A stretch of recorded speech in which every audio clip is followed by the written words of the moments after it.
Hello दोस्तों, आज हम पढ़ेंगे कक्षा 7 का विज्ञान अध्याय 1 पादपों में पोषण।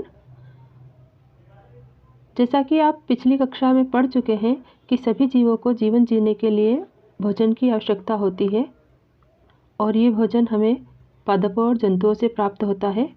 पहले पादपों का पोषण समझने से पहले हम कुछ शब्दावलियाँ समझेंगे। जैसे पादप का अर्थ होता है पौधे, पोषण का अर्थ होता है वृद्धि की क्रिया, और सजीव जिनमें कि जीवन पाया जाता है, जिन्हें कि लिविंग कहा जाता है ना। भोजन सभी जीवों के लिए आवश्यक होता है और भोजन के ही माध्यम से सभी को ऊर्जा प्राप्त होती है। इसी ऊर्जा के माध्यम से सभी जीवधारी अपना कार्य करते हैं और भोजन के प्रमुख घटक होते हैं कार्बोहाइड्रेट, प्रोटीन, वसा, विटामिन, जल एवं खनिज, जो कि हमें कार्य करने के लिए ऊर्जा प्रदान करते हैं। हरे पौधे अपना भोजन स्वयं बनाते हैं, इसीलिए उन्हें हम स्वपोषी कहते हैं और पोषण की यह विधि स्वपोषण कहलाती है। अन्य जीव जंतु अपने भोजन के लिए अन्य पादपों पर निर्भर करते हैं और उनसे अपना भोजन प्राप्त करते हैं, इसीलिए उन्हें विषमपोषी कहा जाता है।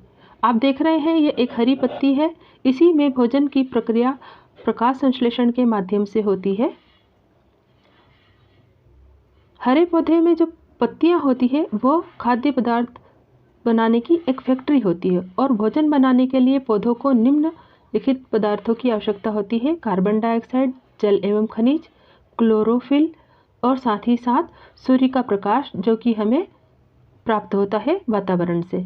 हरे पौधे जिस प्रक्रिया द्वारा अपने भोजन का निर्माण करते हैं या अपना भोजन बनाते हैं, उस प्रक्रिया को हम प्रकाश संश्लेषण कहते हैं। इस चित्र के माध्यम से आप समझ सकते हैं कि जो हरे पौधे होते हैं वो सूर्य का प्रकाश लेते हैं, वातावरण से कार्बन डाइऑक्साइड ग्रहण करते हैं और पत्तियों में जो क्लोरोफिल होता है और जड़ों से जो जल लेते हैं, उससे वो अपना भोजन बनाते हैं। पत्तियों के पे छोटे छोटे छिद्र होते हैं जिनको कि हम स्टोमेटा कहते हैं। आप इस चित्र के माध्यम से उसको समझ सकते हैं।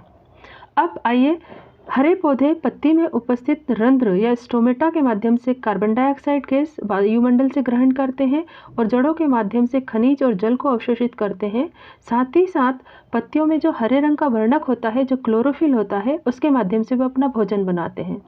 अब ये क्या करते हैं, सूर्य के प्रकाश और क्लोरोफिल की उपस्थिति में कार्बन डाइऑक्साइड और जल को अवशोषित कर लेते हैं और प्रकाश संश्लेषण की प्रक्रिया के द्वारा इनमें भोजन का या खाद्य पदार्थ का निर्माण होता है, जो कार्बोहाइड्रेट या स्टार्च के रूप में इनकी पत्तियों में जमा होता है और ये वातावरण में ऑक्सीजन को छोड़ देते हैं।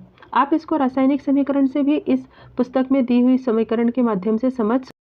आई होप कि आपको ये चैप्टर समझ में आया होगा और इसी तरीके के और कंटेंट पाने के लिए आप प्लीज़ मेरा चैनल सब्सक्राइब कीजिए और शेयर कीजिए और बेल आइकन प्रेस करना ना भूलें। देखने के लिए आपका बहुत बहुत धन्यवाद। Thank you to all.